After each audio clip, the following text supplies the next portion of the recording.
Good evening friends, मैं doctor V K Mishra from gastro liver hospital Swaroopnagar Kanpur. मैं आज एक डिफरेंट प्रॉब्लम के बारे में बात करूंगा। कुछ लोगों को लेटरिन लगातार लगी रहती है। ऐसा लगा रहता है कि मुझे लेटरिन जाना है, लगातार लेटरिन महसूस होती रहती है एंड ऐसा लगता है कि लगातार लेटरिन लगी हुई है। इसके अलावा उनको लगातार यह भी रहता है कि लेटरिन का जो रास्ता है या जो आंत का बिल्कुल आखिरी हिस्सा है, ऐसा लगता है कि उसमें कुछ फंसा हुआ है और लगता है कि लेटरिन जाना पड़ेगा।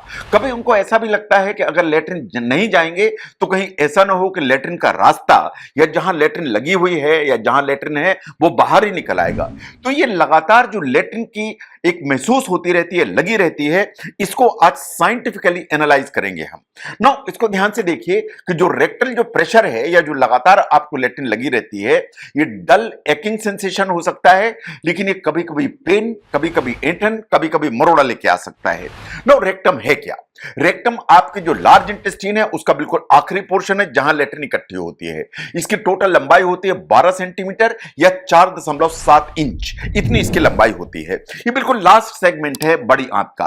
नो, अगर आप ध्यान से देखें तो जो प्रॉब्लम्स इस तरह के सेंसेशन दे सकती हैं आपको कि आपको लेटरिन लगातार लगी रहती है, नंबर 1 पर आता है एनल फिशर। अगर लेटरिन के रास्ते में कुछ कट है, चाहे वो एक्यूट हो चाहे क्रॉनिक हो, उसके चलते ब्लीडिंग हो सकती है, पेन हो सकता है, लेकिन एक फीलिंग आ सकती है लगातार कि आपको लेटरिन लगी हुई है एंड आपको लेटरिन जाना है। नंबर 2 पर आता है कॉन्स्टिपेशन।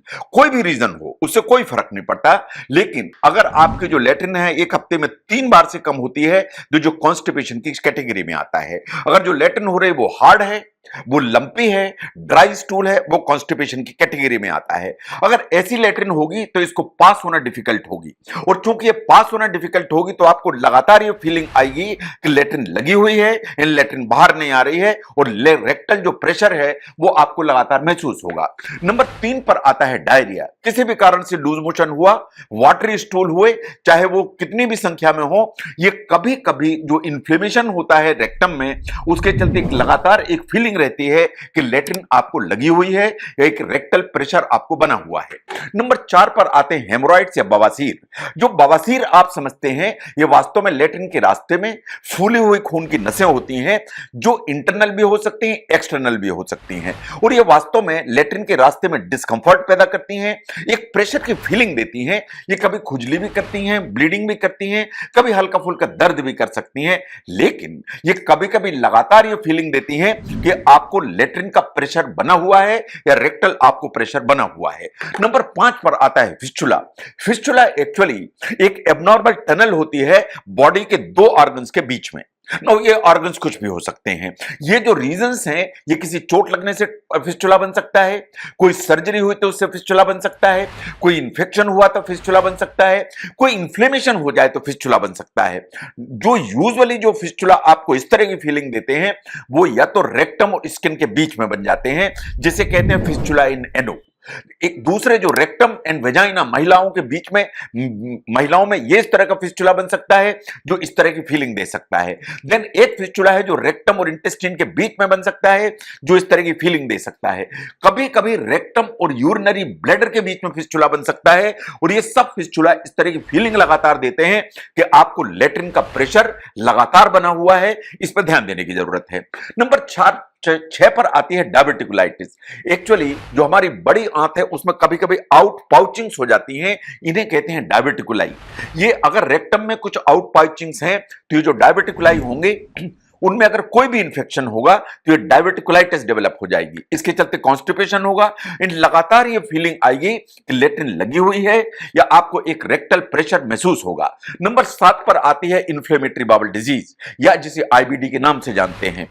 ये अल्सरेटिव कोलाइटिस हो सकती है, ये क्रॉन्स डिजीज हो सकती है, या इनडिटर्मिनेट कोलाइटिस हो सकती है।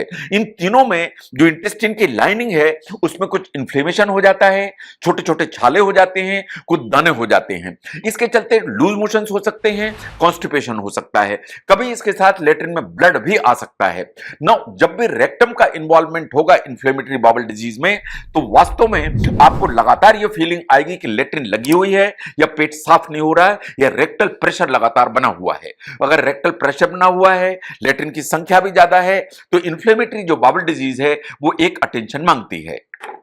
नंबर 8 पर आता है फीकल इनकॉन्टिनेंस। इसका मतलब यह है कि लेट्रिन को कंट्रोल करना मुश्किल हो रहा है। ये इसलिए कि रेक्टम में कोई भी इंफ्लेमेशन है या रेक्टम सिकुड़ गया है, तो रेक्टम जो है स्टिफ हो जाता है, तो उसकी जो लेट्रिन को होल्डिंग की जो कैपेसिटी है वो कम हो जाती है। अगर ऐसा होगा तो कभी कभी जो लेट्रिन है वो लेट्रिन के रास्ते से लीक करती है।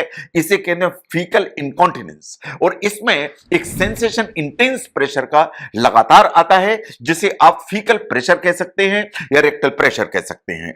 तो रेक्टल प्रेशर है, इसके अलावा लेट्रिन अगर लीक भी कर रही है तो ये फीकल इनकॉन्टिनेंस की कैटेगरी में आता है।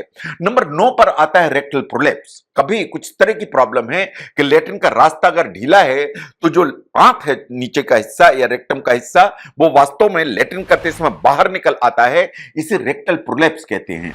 ये जो रेक्टल प्रोलैप्स है ये लगातार इस तरह की फीलिंग देता है कि लेट्रिन लगी हुई है या एक रेक्टल प्रेशर बना हुआ है, एंड वास्तव में लेट्रिन जाए तो आपका कुछ हिस्सा बाहर आ जाता है। अगर ऐसा है तो आपको अपने डॉक्टर से कंसल्ट करने की जरूरत है। नंबर 10 पर आती है प्रोस्टेटाइटिस। जो प्रोस्टेट है वास्तव में रेक्टम के सामने होती है। ये जो मेल्स में एक बिल्कुल वॉलनट के आकार की एक ग्लैंड होती है जो वास्तव में यूरिनरी ब्लैडर के नीचे होती है। इसमें कोई भी इंफेक्शन हो, इसमें कोई भी इंफ्लेमेशन हो तो ये इरिटेट करती है, एंड आपको लगातार ये फीलिंग रह सकती है कि लेट्रिन लगातार लगी हुई है। इसके अलावा यूरिन में भी थोड़ी सी प्रॉब्लम आने की संभावना है, चाहे वो रुक रुक के हो, चाहे यूरिन में जलन हो, बट एक कंटिन्यूअस लेट्रिन की फीलिंग परसिस्ट कर सकती है। Now look at the anal cancer. अगर लेट्रिन का जो रास्ता है एनल कैनाल है, उसमें अगर कोई भी ग्रोथ डेवलप होने लगे या जो ना कुछ तरह की कोई कैंसर या कोई भी अनयूजुअल ग्रोथ डेवलप होने लगे तो वास्तव में ये इंटेंस इस तरह की फीलिंग देती है कि लेट्रिन लगातार लगी हुई है। नाउ अगर लगातार आपको ऐसा लगता है कि लेट्रिन का प्रेशर बना हुआ है, आपको लगातार लगता है कि पेट साफ नहीं हो रहा है, आपको लगातार ऐसा लगता है कि लेट्रिन लगी है और लेट्रिन जाना पड़ेगा, अगर ऐसा है तो आपको कुछ वार्निंग साइंस समझने की जरूरत है, जब आपको अपने डॉक्टर के पास जाना चाहिए। अगर आपको लगता है कि एनल कैनाल के एरिया में आपको कुछ गांठ समझ में आती है, आपको डॉक्टर से बात करने की जरूरत है। इस फीलिंग के साथ कि लगातार लेट्रिन लगी है लेकिन लेट्रिन में ब्लड भी दिखाई देता है, आपको अपने डॉक्टर से बात करने की जरूरत है। अगर आपको लगातार लेट्रिन लगी हुई है, इसके साथ आपको बुखार भी आता है, ठंडी भी लगती है, तो आपको अपने डॉक्टर से बात करने की जरूरत है, क्योंकि इस चीज का संकेत है कि आपको कुछ ना कुछ इंफेक्शन है।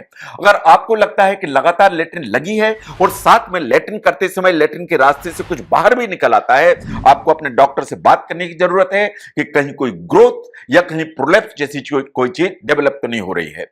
और कभी आपको लगता है कि इस फीलिंग के साथ लेट्रिन के रास्ते से कुछ पस, कुछ वाटरी या फाउल स्मेलिंग डिस्चार्ज भी हो रहा है, तो भी आपको अपने डॉक्टर से बात करने की जरूरत है। नो, ये जो बहुत सारे काजेज हैं रेक्टल प्रेशर के, साइंस ऐसा मानती है कि इट इज नॉट नेसेसरी कि सब सीरियस हो, लेकिन ये ट्रीटमेंट मांगते हैं।